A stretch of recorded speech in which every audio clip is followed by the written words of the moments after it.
అత్తయ్యగారు అమ్మమ్మగారు అమ్మమ్మగారు అత్తయ్యగారు తలుపు తీయండి. అమ్మమ్మగారు నానమ్మ అత్తయ్యగారు అమ్మమ్మగారు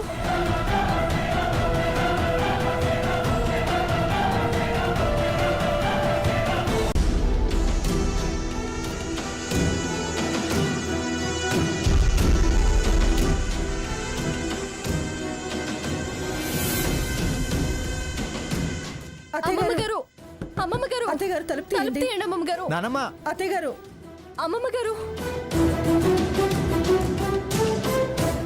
అమ్మమ్మగారు తలుపు తెరువు నానమ్మ. అత్తయ్యగారు అమ్మమ్మగారు అమ్మమ్మగారు అత్తయ్యగారు తలుపు తలుపు తీయండి. తీయండి అమ్మమ్మగారు నానమ్మ మంగత్త అత్తగారు అమ్మమ్మగారు అమ్మా అత్తయ్యగారు సెల్ఫ్ అరెస్ట్ చాలా హ్యాపీ.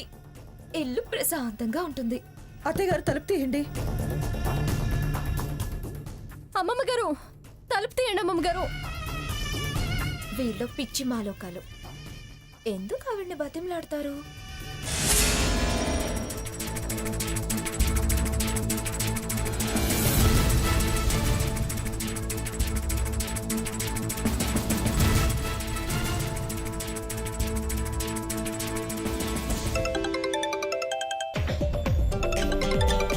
నేను తర్వాత మాట్లాడతాను, మీరు వెళ్ళండి. Okay madam. భాగీరథత్త ఏం రాధాకృష్ణ, సెటిల్ అయ్యావా? సెటిల్ అవటం ఏంటత్త? శని పాదం మోపటం, ఇల్లంతా అతలాకుతలం అయిపోవటం మొదలయ్యేది. ఏమైంది? ఏమవటం ఏంటత్త? మంగత్తేమో హౌస్ అరెస్టు, నేనేమో ఉబ్బి తబ్బిపోతున్నా, కడుపు చక్కరైపోతుందత్త. హౌస్ అరెస్టా? ఏమైందో త్వరగా చెప్పు. మరే నామకరణం దగ్గర, అదే బుడ్డోడు నామకరణం దగ్గర విల్లా గొడవ, అదే మొన్న చెప్పే కదా, విల్లా గొడవ మొదలైంది.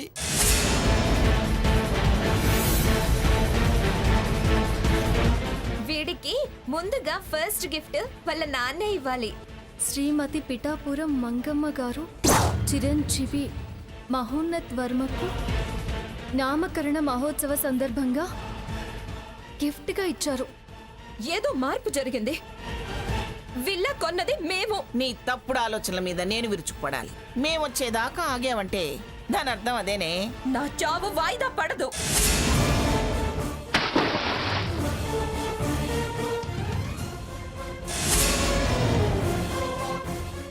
అదత్త, అలా స్పృహ లేని స్వర్ణం తీసుకుని ఇంటికి వచ్చాం.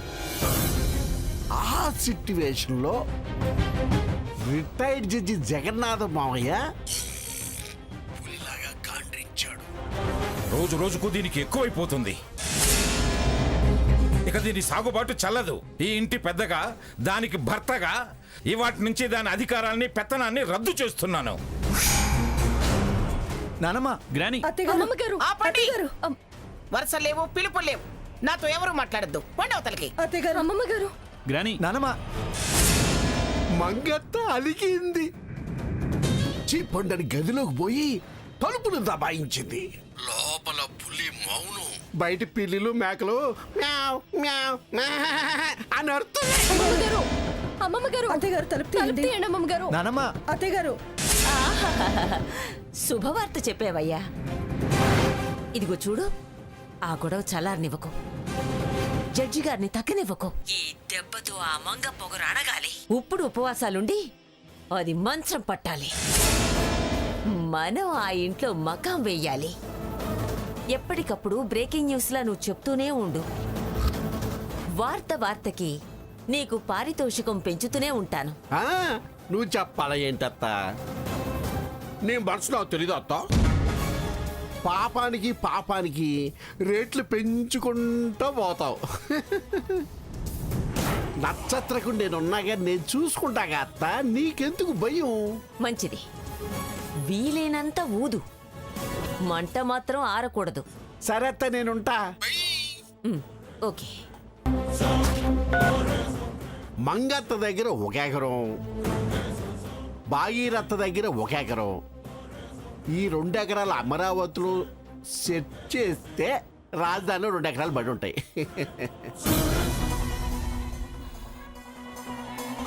ఒరేయ్ మీ అమ్మ లేస్తుందిరా. స్వర్ణ అమ్మా, స్వర్ణ స్పృహలోకి వచ్చింది. అమ్మా తాతయ్య.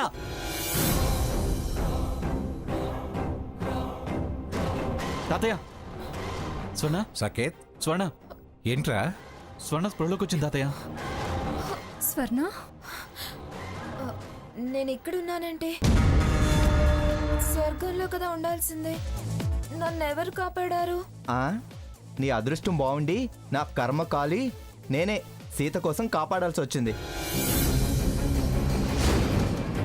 నిన్ను కాపాడి మేము ఇబ్బందుల్లో పడ్డాం. అయితే నేను బ్రతికాను. బతకబట్టేగా మాతో మాట్లాడుతున్నావు. మమ్మల్ని చంపడానికే బతికావు. ఏంట్రా మాటలు? మరి లేకపోతే ఏంటి తాతయ్య? ఇక్కడున్నానేంటి, స్వర్గంలో కదా ఉండాలి అంటుంది. తను నీళ్ళలోకి దూకింది కాబట్టి అలా అంటోంది. డాక్టర్ చెప్పారుగా తను ఇంకా ఆదిహాసంలోనే ఉందని. దానికి నువ్వు అలాంటి మాటలు అనేది? నా భార్య బతకడం నీకు ఇష్టం లేదా? ఎందుకు కాపాడావు? నీ భార్య వరకే కాపాడుకొని వదిలేకపోయావా? నేను అది ఇద్దరం పోయేవాళ్ళం. నా ఉద్దేశం అది కాదురా. అది కాదేంటి? అది కాదు, నీ మాటలే నీ ఉద్దేశం చెప్తున్నాయి.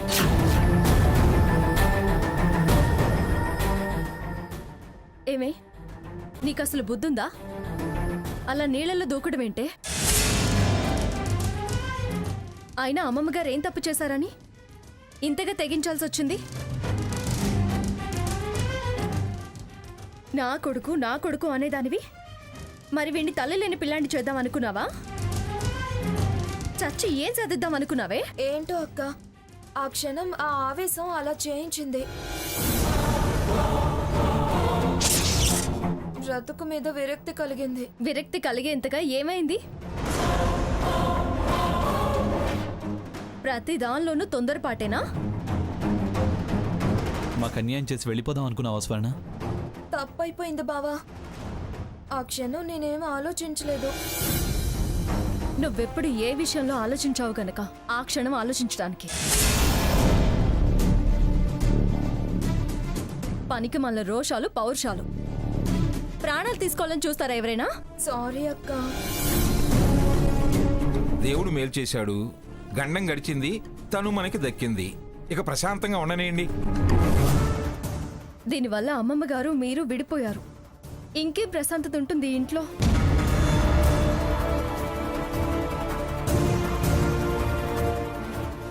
ఏంటి, అమ్మమ్మ తాతయ్య విడిపోయారా?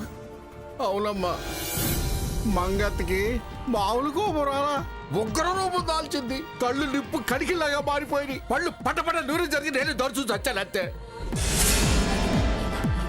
అవునమ్మా, నువ్వు స్పృహ లేకుండా పడుండేసరికి మావి గారు తట్టుకోలేకపోయారు. అత్తయ్య గారి మీద కేకలేశారు. అత్తయ్య గారేమో కోపంగా గదిలోకి వెళ్ళి తలుపులేసుకున్నారు. నువ్వు కోరుకునేది అదేగా. ఎలాగూ స్పృహలోకి వచ్చావు కదా, వెళ్ళు. నానమ్మ పరిస్థితి చూసి సంతోషించు. అన్నయ్య, అది సంతోషించడం ఏంటి? నానమ్మని తన అస్తమానం అనేది అదేగా. నీ అహంకారం నీ పెత్తనం అని అందుకే అంటున్నా. ఎవరి పెత్తనం ఏంటో, ఎవరు ఎలా సాగించుకుంటున్నారో అందరికీ తెలుసు.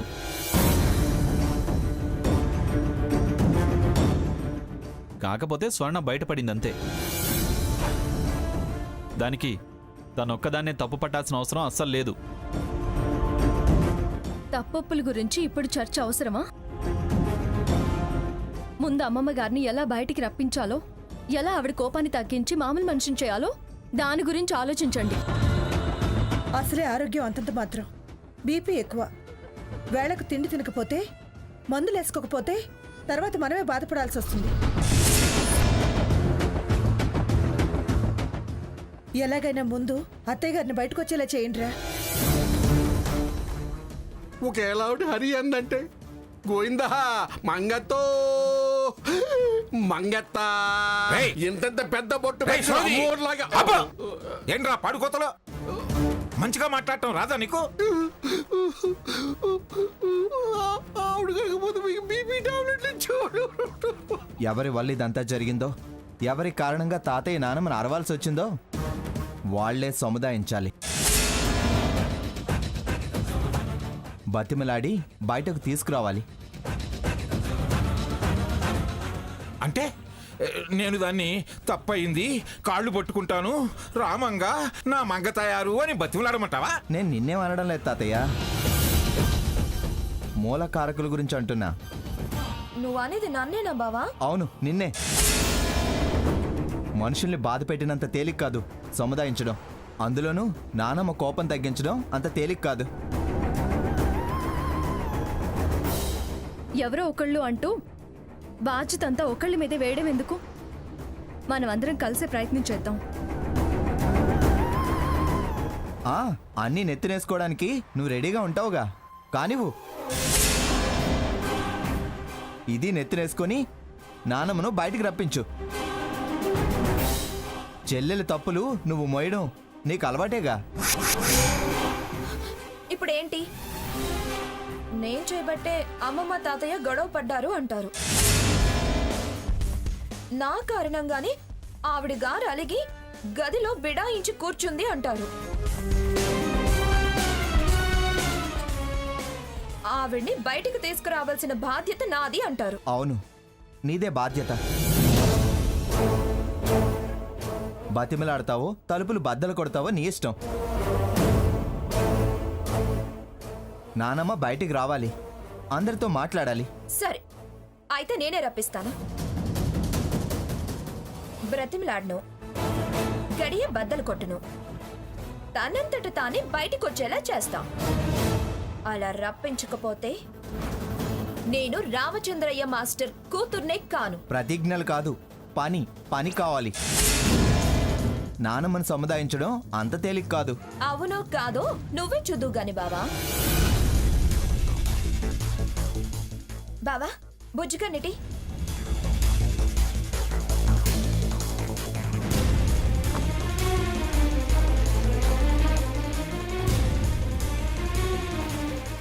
అమ్మమ్మా, తప్పు ఉప్పు జరిగింది జరిగిపోయింది. బయటికి రా. రా అమ్మమ్మా.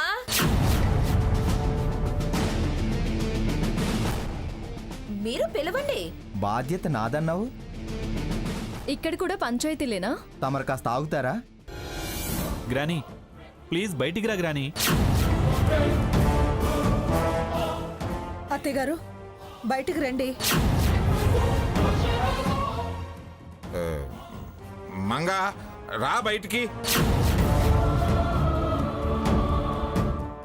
అమ్మమ్మ గారు బయటికి రండి. అమ్మమ్మ గారు. తాతయ్య, నా ఆర్డర్ రద్దు చేసుకుంటున్నానని చెప్పు తాతయ్య. ఆ మాట మాత్రం నేను అననురా. కావాలంటే అది ఎన్ని రోజులు పస్తులుంటే నేను అన్ని రోజులు పస్తులుండి పచ్చి మంచినీళ్ళు కూడా ముట్టకుండా ఉంటా.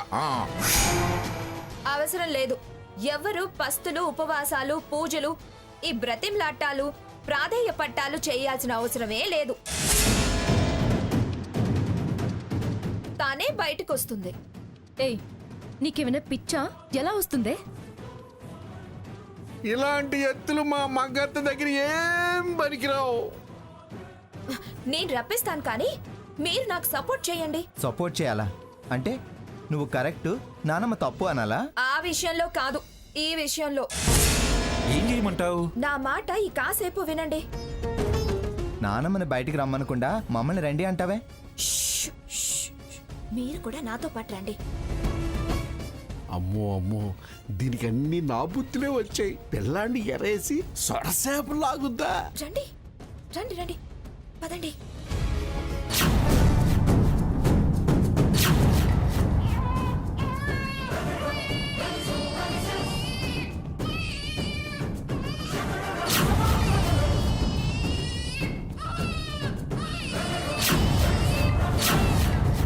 ఎవ్వరూ ఇక్కడి నుంచి కదలద్దు. దేనికి? అమ్మమ్మ బయటికి రావడానికి. మనం ఇలా వచ్చేస్తే నానమ్మ ఎలా వస్తుంది? మన బుజ్జిగాడు రప్పిస్తాడు. వాడా? వాడే. మీరు అలా చూస్తూ ఉండండి, ఎలా రప్పిస్తాడో చూడండి.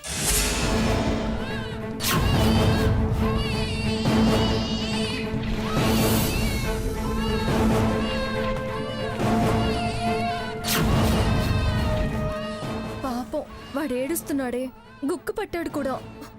ఎవరు వాడి కోసం వెళ్ళొద్దు. స్వర్ణ, వాడు గుక్కు పట్టి ఏడుస్తున్నాడే. ఏం పర్వాలేదు, నువ్వు పరిగెత్తుకమ్మా. పసిపిల్లాడే, అలా ఏడిపించడం మంచిది కాదు స్వర్ణ. కొంతమంది హృదయాలు కరిగించడానికి వాణ్ణి ఏడిపించక తప్పదు.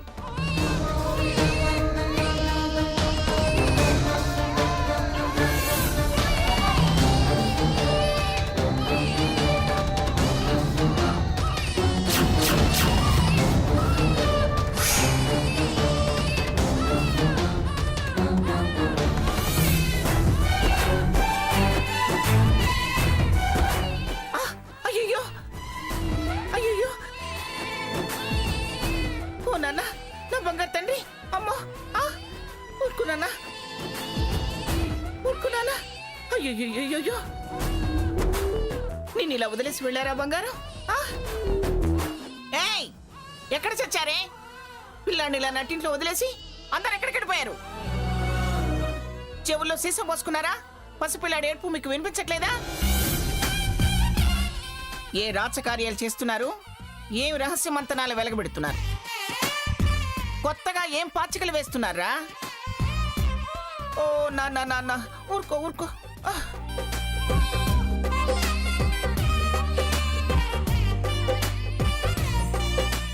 ఊరుకో నాన్న, ఊరుకో.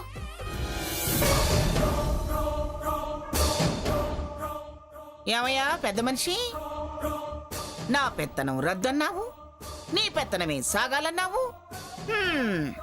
ఇదేనా పెద్దతనం, పెద్దరికం? పసిపిల్లాన్ని ఒంటరిగా వదిలేసి ఎవరిదాన్ని వాళ్ళు వెళ్ళిపోయారు.